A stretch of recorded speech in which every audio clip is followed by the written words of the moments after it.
Now, our next speaker is Seán Moynihan, who's CEO of Alone, which, as I'm sure you know, is the agency that represents the interests of older people. Listen, good morning. Great to be here this morning. I'm struck by a few things James and statistics earlier on said is that the number of over 80s will go up by 240%. And actually, we were looking at numbers in-house, and 45% of all the people we work with are over 80. So unfortunately, that's where a push and a reaction from our type of sector comes. The other thing I was looking at in some of the stats there is that 13% of women went to college in 1991. And I come not far from here, and I remember my sister in the mid-80s finishing school and getting into UCD, and it was sort of news in the area at the time. Do you know what I mean? It was a case of, you know, because I'd say the percentage in our area was a bit lower. And finally, just to thank Seán for the invite to speak here today. And but Seán makes you work for a living. So he says, I'm the type of person who gets asked to do something, says yes, and then thinks about it later and usually regrets it.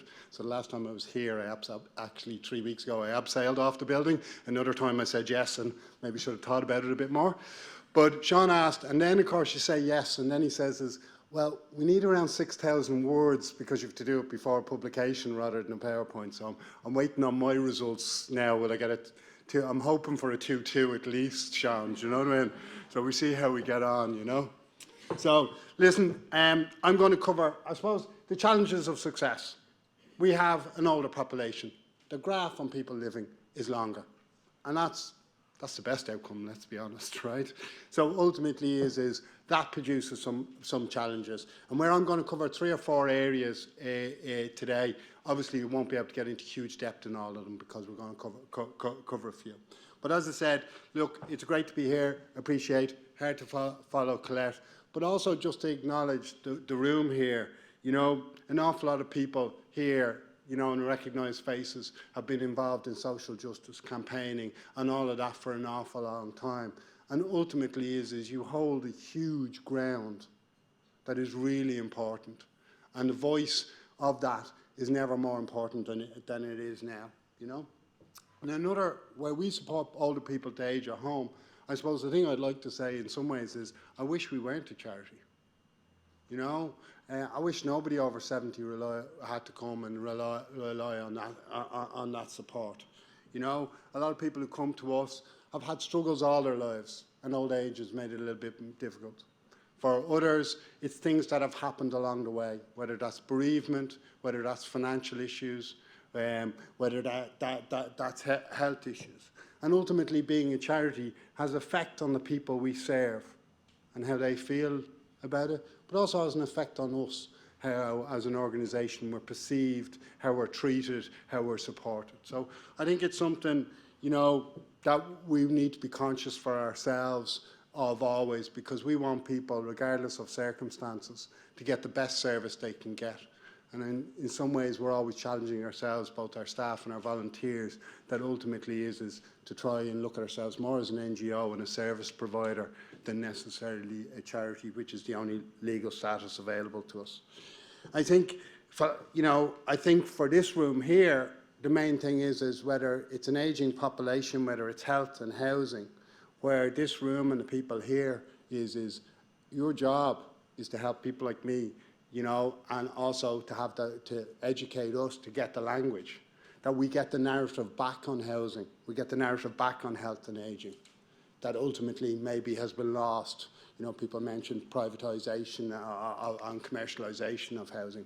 We need to grab those narratives back.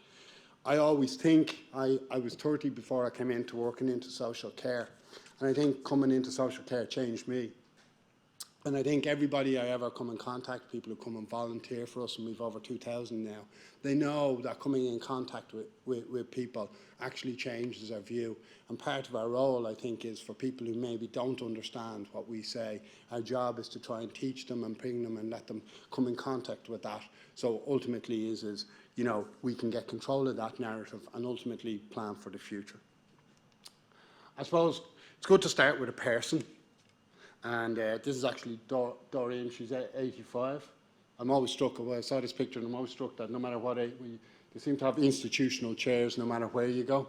But anyway, Doreen and has allowed us to share some of the stuff. So we work with Doreen. She lives on her own. She never married, no children. 85, and in a lot of cases, some macular degeneration, some sight loss. So our support coordination, our staff have gone in and supported and dealt with some housing issues, some transport issues, some finance issues, and ultimately then we've provided a volunteer who supports and visits, provide company, but also links her into social activities in the community and does all the silly things like putting labels, because of the eyesight, putting labels on things and everything else. So that thing is.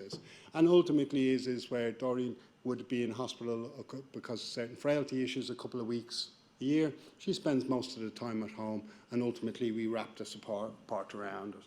Us as an organisation, we probably keep to the original values of what we did, which is, you know, to be innovative, to reach out, to address the emerging needs. But ultimately is how we do that, I suppose, has changed over the years.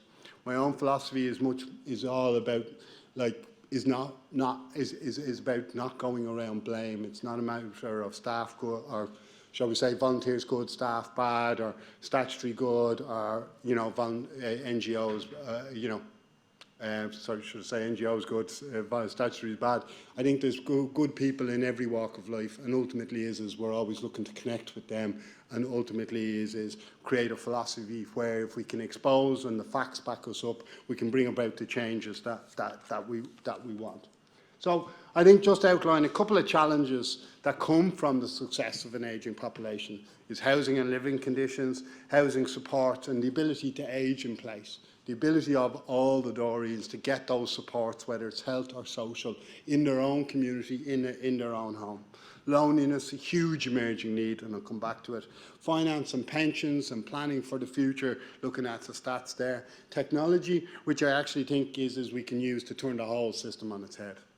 That's what technology in so many other sectors has done, is sort of disrupt the whole system. So there's no reason we can't do it for the capacity for older people. And the last one there, just to cover a few sentences on it, is sort of ageism and equality. Very early this morning when I was doing this, right, I put it on Wikipedia. I looked up the Department of Justice and Equality, right, and it had on the Wikipedia page, it had their main objectives. There was nothing about equality. Quite interesting. All security, all justice based, you know. So it didn't make the cut. So it's quite interesting. So I think for us is we all know language is really important.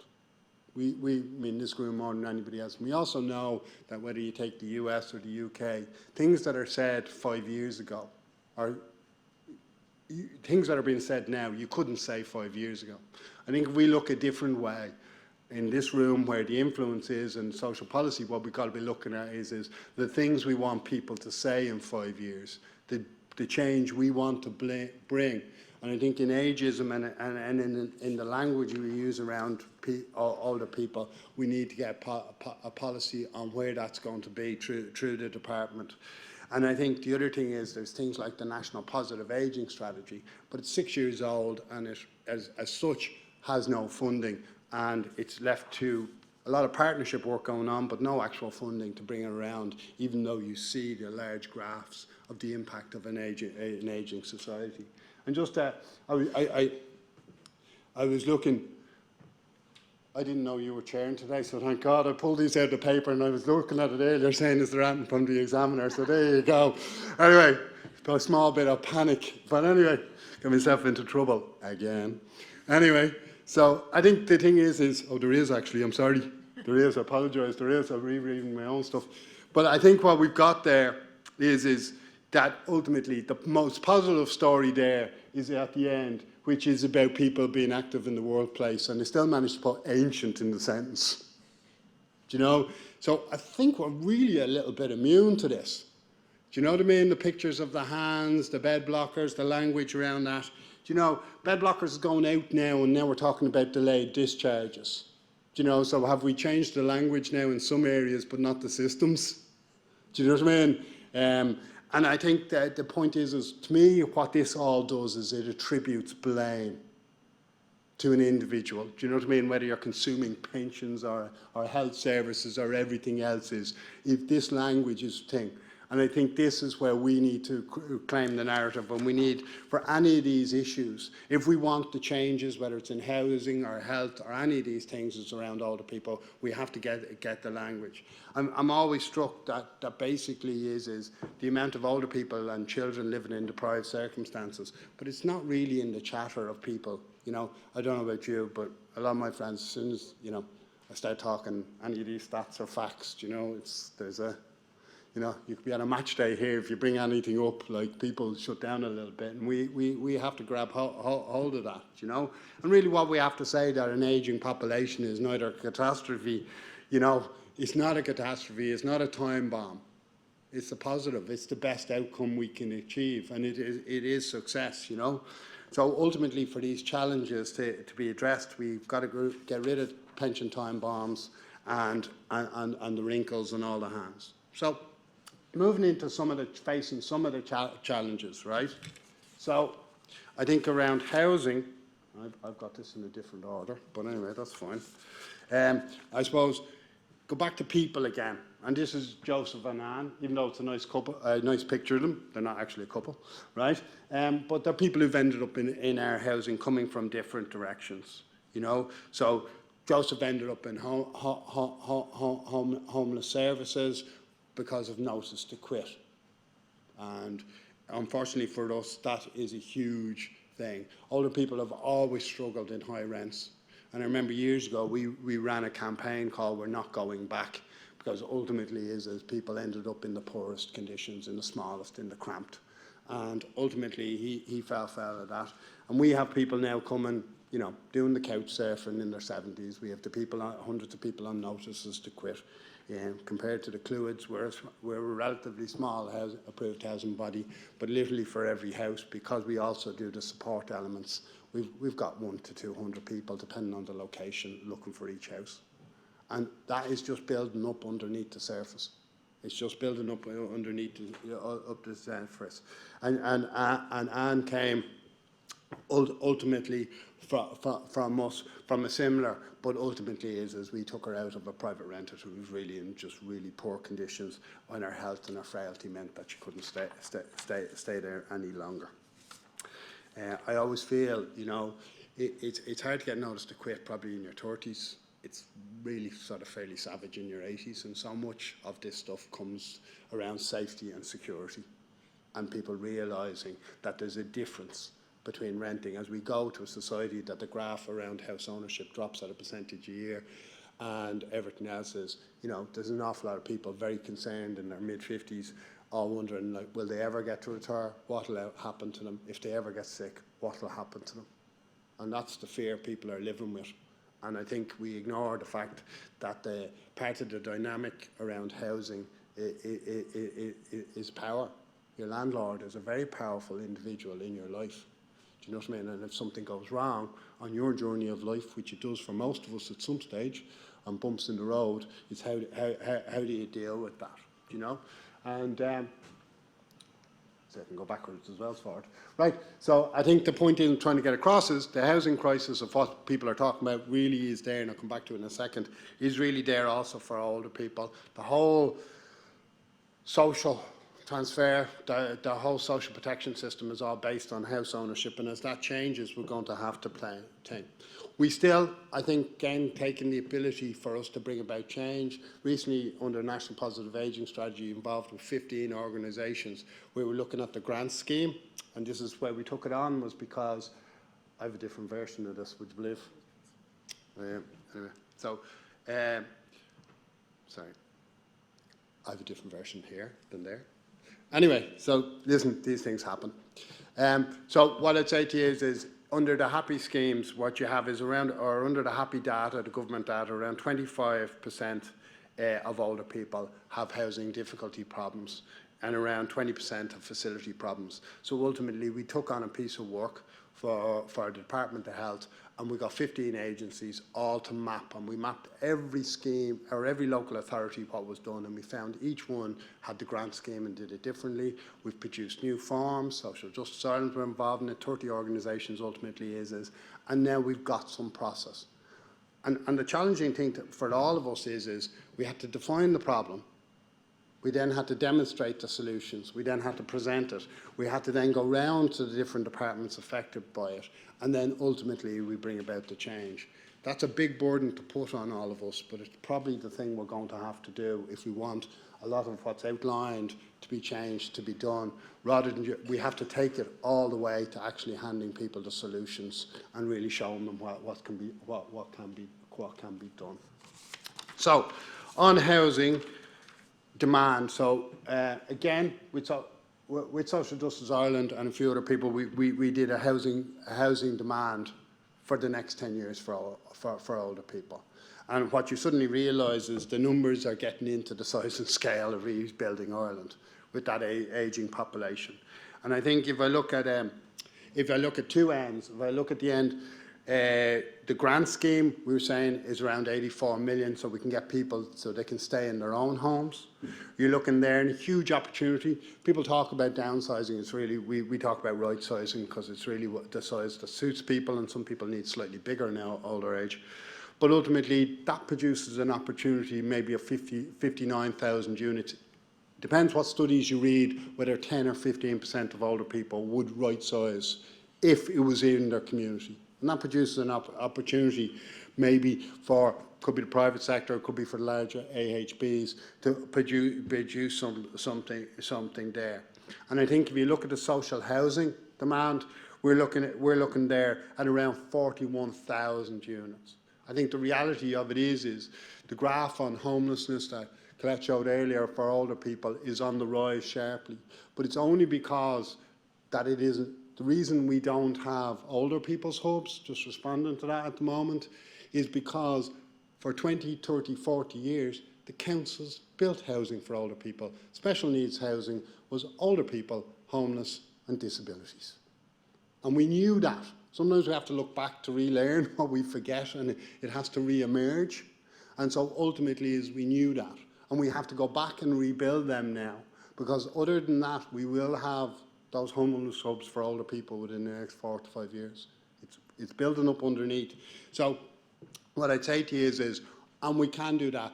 This, obviously, units for older people tend to be a bit smaller. You can get higher density. So it also produces an opportunity to get things done and to build older people in the community. And keeping older people in the community keeps the community healthy and well, and it keeps the pensions in the community, and it keeps, older people tend to spend the money locally.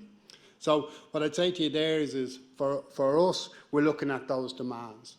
Nursing homes, no matter what we do, if we keep it at the European average of around 4%, the demand both for housing and for nursing homes and for supports in the community is going to keep rising. That is the challenge of success, and we just have to take it on like that, What I would say to you is for us, the future is sort of where that 4,300 is housing with on-site support. It's that gap where, creating a positive choice. You're somebody, maybe you've gone into hospital, and ultimately is you may not be able to return home, but your only choice at the moment is a nursing home.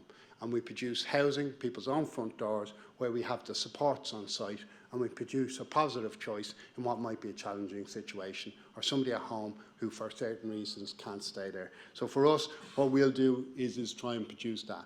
And we're on a demonstrator project, but beyond that, we've been talking to the government departments, we've been talking to you about producing financial models, campaigning so we get new models of that. For us, we hope that we might get to build around 320 of them, even though the demand is 4 things. And I think the point of being an NGO is if we can break that ground, we know the larger AHBs and we know the private companies will come in after. But it usually takes the NGO sector to take the loss in time and effort that it takes to break and bring something in to allow something to happen, and you produce the thin end of the wedge and others come in behind. And I suppose success for all of us is quite a broad street. If other people, if we don't get to do large numbers and other people do, ultimately for us with housing with on-site support, that's actually success. So I think there I then go around looking at, I suppose, home supports and abilities. What I'd say to you is what we need to sort of have a look at is as I said, nursing homes, right? We're going to have to create new models of them. We're going to have to put a situation that less institutionalised on it. But ultimately, the good news is only 4% of older people end up in nursing homes. So this is all about the transition as the spending of the money around healthcare into the community, where 96% of people will be and 96% of the older people will be. That is the aim of Sláintecare. Sláintecare, in fairness, huge amount of momentum, huge amount of effort, a lot to be admired in what people are doing in the department and everything else is. But the main thing was, it was to have a transition fund. There's not going to be possible to take money from the acute system and put it into the community. The whole thing of Sláintecare was it has a transition fund where you put in extra money so that ultimately you can make that transition happen. And again, it's a challenge because obviously of the success of an ageing population. But again, and there are ways, there's 20, I'm part of a group and I'm sort of linked with the Department of Health for 23 organisations. We're all campaigning under Sláintecare for the right to home care. And there will be now a practice area. And ultimately is again, NGOs sort of building on the knowledge we get from think tanks like Social Justice, like other people that are here today, and usually robbing their stats and their work and everything else is, right? We then produce some position papers and we've put into the department what we think that right to home care looks. And it's all the service providers, all the national age charities trying to speak with the one voice of how we can bring about that change, how we can bring that narrative around what the needs of the people we say, what we service are, you know?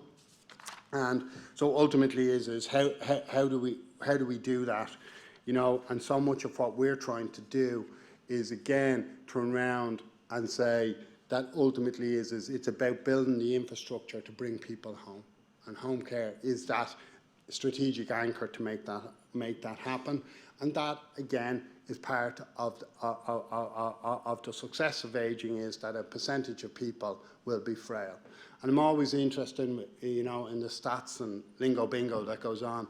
I was looking at the numbers, you know, for all the announcement, and didn't look up many there had been, but all the announcements around home care packages, you know, people throw out millions of hours and everything else. When you look at it, June, July this year, there was 900 less home care packages given to older people than there was the previous year. You know, when you boil it down, 900 less. But yet we're in a place where it's government policy for 30 years for people to age at home. And that's the challenge we have. Loneliness for us is a huge issue on the fact that we've grown in my time from around 50 volunteers to around, I think it's around 2,300, right? Volunteers are like sheep, they move around. The count is always changing because, you know. So what I'd say to you is that, you know, around 10% of older people are lonely, some or all of the time. And that has a devastating effect on how they live. I think one of the stats people was put up earlier was that ultimately the effect of on your health if you live on your own. And ultimately is you know, there's a lot of pain and suffering goes with people living on their own. What happens is, I was in Mayo on Friday, and I think it's nearly 50% of people live on their own in big geographical distances. And people suffer in silence behind the doors. And ultimately is I think that's why sometimes in the campaigning a lot of this type of stuff is hidden. So for us, our plan is to grow to around 9,000 volunteers with phone services that ring people every day, prompts around health and well-being, and ultimately putting back into the community those informal supports that were once there. As we get the right to home care, wrapping the community around people that were once there. Now, if we get to 9,000, we'll get to around 10% of the demand. So hence, we have an arm that trains and resources other agencies to do what we do. I think pensions, the reality is, I think, again, people here have done an awful lot of work on that. And I think if you have a look there around the percentages of GDP that it's going to be, it's from 5 to 7.5%. Surely that's something we can plan and cope for over many years, And I wonder sometimes about, the vested interest in that language of pension time bombs when these are the type of stats and facts. Do you know what I mean? So ultimately is who benefits from maybe some of the fear that goes from that. And I think some of the fear around home care, some of the fear around pensions, all that, actually puts people off actually tackling problems. So the other thing I always say, think about this stuff is the third highest thing people come to us for finance is support around finance. As an agencies, we do services like we do for Doreen and provide housing and other things, but ultimately, so we don't actually give out money like maybe some other traditional charities. So we're very much thinking as this, but ultimately we're struck that the amount of people who live on the pension, this time of the year, heating bills, anything goes wrong, an appliance breaks down, again, the percentage of people living on their own, the pension is literally on the poverty line, while at the same time is we've also people, and women especially, who've been disadvantaged over the years with the contributory element of that, and we're sort of very conscious that the numbers will continue rising to us that ultimately have a situation there. So I think, again, the facts don't bear out some of the fear. Yes, there's challenges in the pension area, but I think there are things that policymakers can address. For us, a huge thing is, and this is where we think we can bring about huge changes in the challenges, is technology. And I suppose older people and technology aren't necessarily something people put together, And I think that's, again, about challenging narratives. It's about showing what can be done. And again, as an NGO, if I start in the middle there, some of the work our support coordinators are doing is we're working with older people in emergency departments. So we're part of the discharge plan. So if you imagine the medical health is doing that and trying to keep people, get people well again, while we're working out how are we going to get you home, what's does transport when you get home look like, what is your housing situation, social. But now we're trying to introduce technology that ultimately is how do people maintain themselves health and well at home. For the likes of the approved housing bodies, we're looking at sort of using narrowband where we can take certain information around either whether it's carbon, occupancy, other things that housing groups are interested in, but also make health inferences so we can look at that. And I suppose around the older person, our sort of vision of what we're working on and some support around sláinte care is imagine a situation, and whereas my watch tells the time twice a day, other people wear Fitbits, etc., right? Ultimately is imagine a situation where we have somebody comes home from hospital, or we give them a Fitbit, they have a mobile phone. I suppose I was thinking about this morning, how to explain it. If you walk by Arnott's, right? If you walk by Arnott's and you have your mobile phone in your pocket, right? The fact that you walk by it every day, that data is available to, if you never switch on your phone, that data is available to be sold. Arnott's could buy it, Brown Thomas could buy it, right? You all look like Brown Thomas people to me. But anyway, but the thing about it is right? But that data is available. Now, if you imagine somebody older would have a mobile phone, right? And we have a Fitbit, and we've got something like an Echo or a sounder, you have a situation that instead of having to wait till people get sick, we can be taking vital signs. The older person doesn't even have to know how to operate it if they don't want to. They can manage their own health if they want, you know what I mean, by watching things and reaching out to people. But with that, we can get the prompt to come from the Echo to say, have you taken the medication? The temperature's too low, turn on the heating, all of these things. And we can revolutionise, because at the moment is an older person lives at home, and the way I look at it is and they're in green, or else there's a crisis and they're in hospital. So ultimately is if we build the technology, the people, the community, which is for us is the 9-10 volunteers and the other 40 agencies, and then the right to home care together, we can actually change things and we can meet these challenges, and that's ultimately what technology has done in many other sectors. and there's no reason it can't be done there. And the reason we're putting so much energy into it, again, is everybody knows there's huge value here, but it's always the NGOs, it's always the social policy people who have to go in first, because ultimately people will only go in when this stuff is proved, when this stuff is proved. So impact is what we're trying to do there for us, and that's the most important thing. And most important thing for us is whether it's our support coordination, one point of contact, and working with all the other NGOs, whether that's our support and befriending, where the community volunteers in the community, whether it's our housing, and we'll focus on housing with support going forward, or the technology, where we're providing technology and training to others. The main thing for us is creating models. Models other people can copy.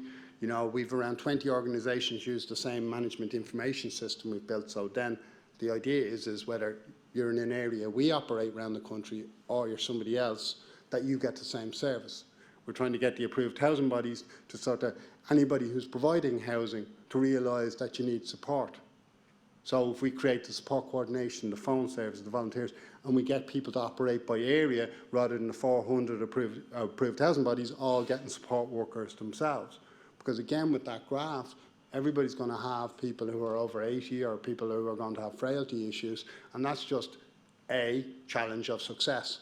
And it's something to be celebrated, but it is something we just have to do something about.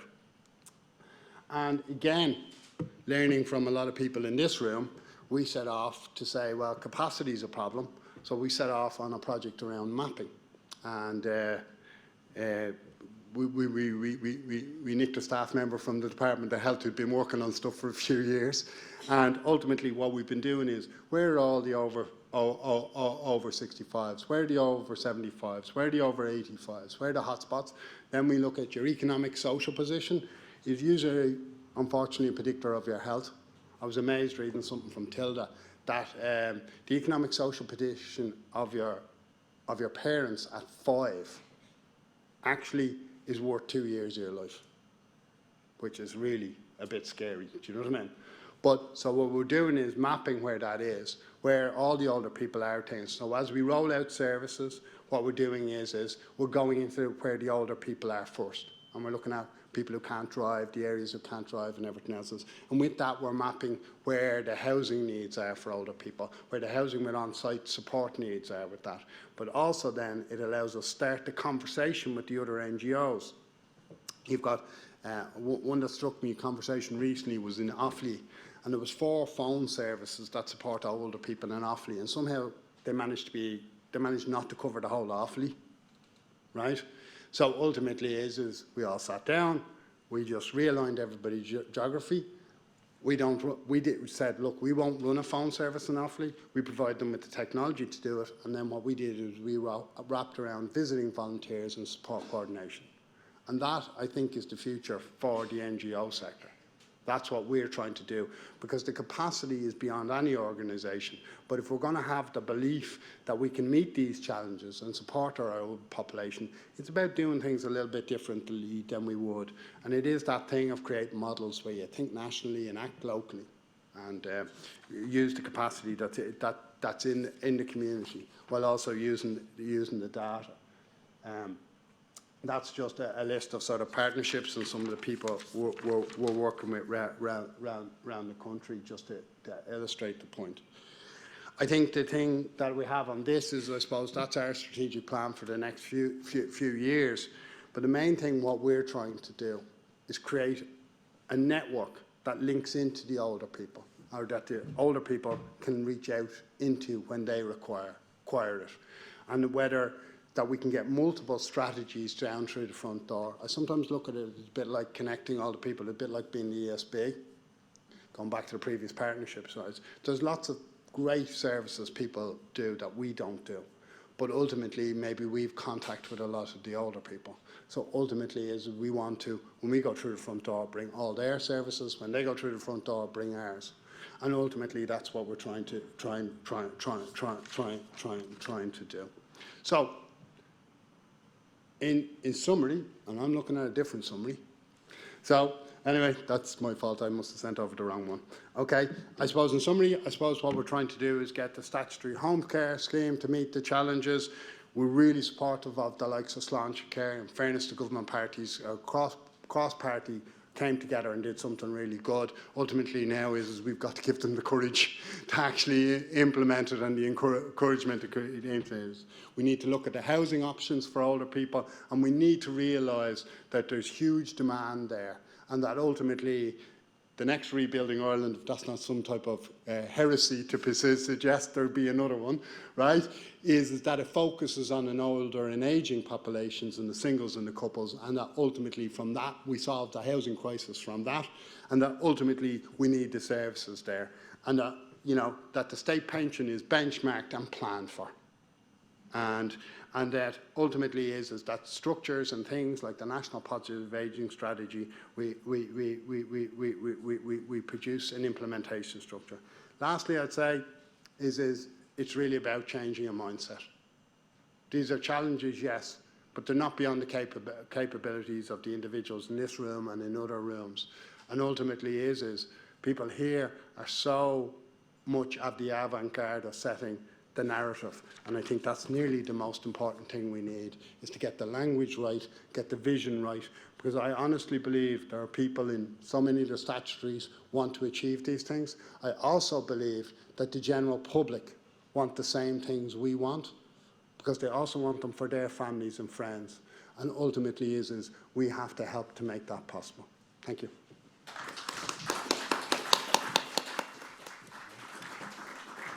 Thanks very much for that, Seán. We'll just open up to the floor if we've any few questions there. Anybody with anything in particular? Yeah, we've somebody here. Hi, Trish Finnegan is my name.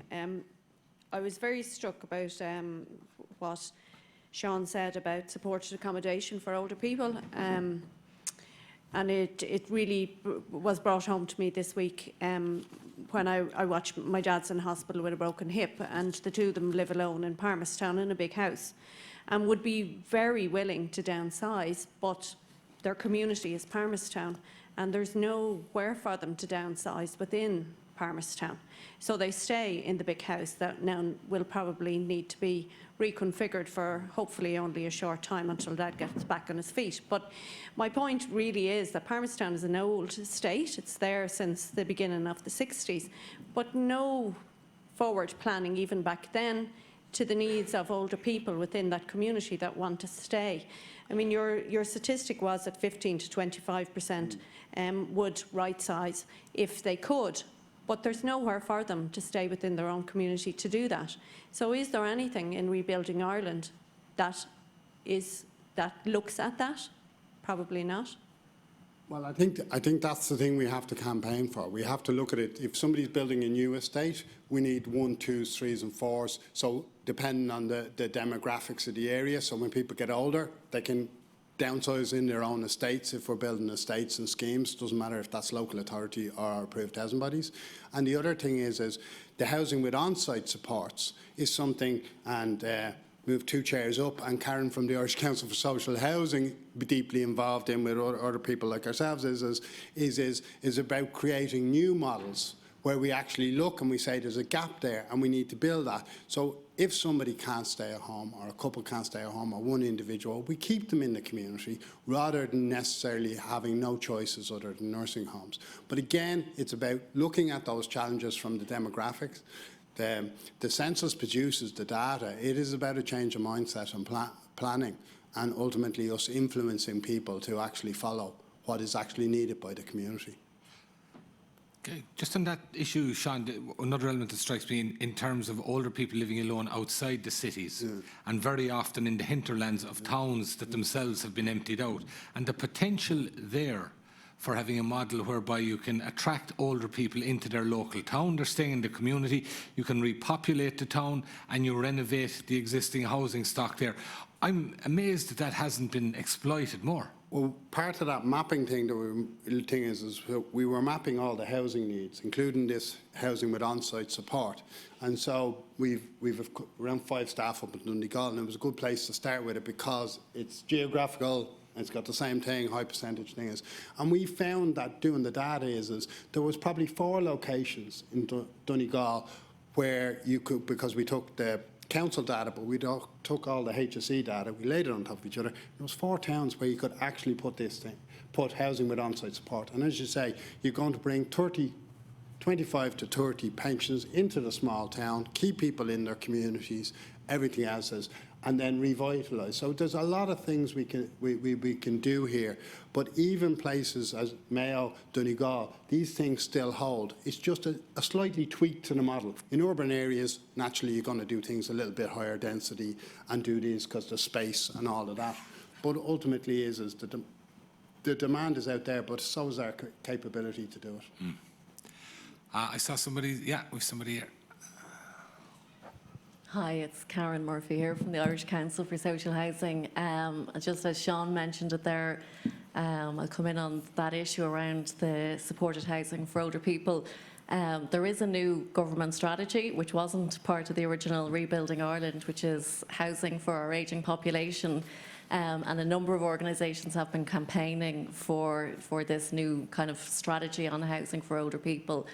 And essentially, I suppose what we're trying to do within the ICSH as part of it is to expand the model that is there. So approved housing bodies have built about 7,000 homes, like little communities within sort of existing communities across the country in the last 25 years. But we're only able to provide those homes to people in need of social housing. So I suppose it's great what's been done and what approved housing bodies have done, but we've wrapped ourselves up in rules that only people who qualify for social housing can get into these, I suppose, much valued supported accommodation community homes. So what we're trying to do as part of this new steering group is to campaign within, I suppose, the policymakers to expand that, to widen and diversify who can actually right-size and qualify for this type of housing. So I suppose in the early new year, we will be looking for support from the wider population around, I suppose, given a mandate for this type of change, because we've been completely wrapped up in a public or private delivery model when it comes to housing. So you're homeless, you apply for social housing, you're private, you go down the private model. If you can't afford it, tough, you don't qualify for social housing. So we're completely wrapped up in either private or public, with no kind of awareness of actually just need and supporting that need, and then looking at how do you pay for it. I mean, our education system is inclusive. Everybody goes or can qualify for the local school. Our housing system is either public or private. And I think we need to start questioning those rules and breaking them, and the state aid rules and the European excessive deficit, all of those have fed into how we deliver housing. But I suppose it's just to, make it known that we are actually looking to expand that delivery model, but it's going to cost, and it's going to cost in terms of changing mindsets. So we'll be looking for everybody's support on that. Okay, do you want to respond? Yeah, I think to acknowledge the work of the Irish Council, and also just say, look, I mean, there is the policy that came out this year between the Department of Housing and Department of Health around the housing needs for older people, and that's to be welcomed. I think the challenge for us all is that there's around 40 objectives in it, and as the statutories get together, we have to keep influencing the groups and putting forward the type of knowledge that people here have and the stories and the understanding we have, so that even in the implementation we don't end up with something that, you know, it makes sense maybe in a department, but ultimately on the ground it won't. And I think somebody mentioned it earlier, and just I didn't cover it, but is the private rented, the long-term leases. You know, we're going to have to address something underneath that, because ultimately is how are people going to pay the rent when they get older? I always think every time you mention property, somebody said to me, I thought it was a great phrase, is they have it on a laminated card down the customs house. That is a constitutional issue. Now, I bumped into a barrister recently who has a different view that some of the stuff, especially around long-term leases, may not be a constitutional issue. So we might be taking a trip down the bar library, you know what I mean, and seeing what we can find out, because I think it's a key policy that we need to get a breach on here, because ultimately, other than that, we're going to have older people really struggling in the years to come. I think you're right. I recall that the Kenny report that's been mentioned here, there was supposed to be constitutional problems with that, but ultimately an Oireachtas committee found that there were not. So it seems the Constitution's a handy document to wave around if you've some vested interest. We've one quick question here, so just before we break. Hello, Maura O'Higgins. I'm in a school in the North Inner City, Larkin Community College. We're talking about a seismic shift in how people respond to older people. And I think the average age in this room would be, I don't know, but it's in excess of 40 years of age. We work with teenagers, and I think the school model as it is fails older people because it doesn't allow them to be a part of it.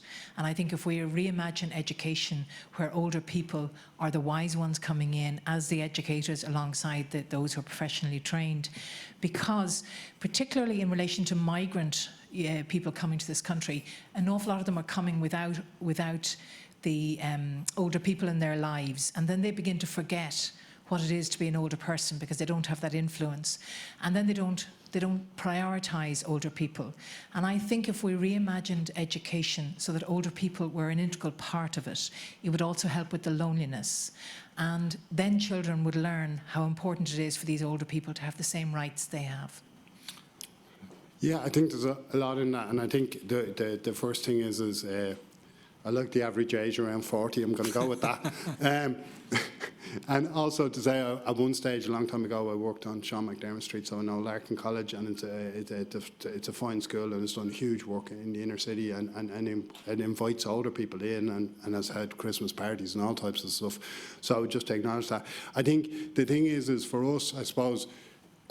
You know, the spectrum of older people is as broad as the spectrum of younger people, and there are plenty of older people who are just that. We've older people who volunteer for us that are older than the people we serve, because a lot of it can be around housing conditions, economic situations, loss, bereavement, health, all of these types of things. So I think the great thing is and there's an awful lot of work being done, and we're doing as well, is where how do we actually get the older people in some ways to volunteer with the younger people, you know, turn it on its head. Do you know what I mean? So there's an element of where we've been trying to do that, and we're also trying to the biggest cohort of people who volunteer for us, you know, aren't students, but they are under 30. You know, we've a huge, you know, amount of people. So I think the people still get, you know, the ultimate is that we are a society and have respect. And I think, whereas in the past, people used to volunteer informally, now people expect to be trained, guarded, vetted, supported. And so I think a lot of what we do is produce an outlet where people can volunteer, and where maybe we can connect in the older and the younger people together. Okay, I'm sorry the clock has caught up with us here now, unfortunately, and we're going to break now, but I would just like, if we could appreciate the contributions from both Colette Bennett and Seán Moynihan this morning.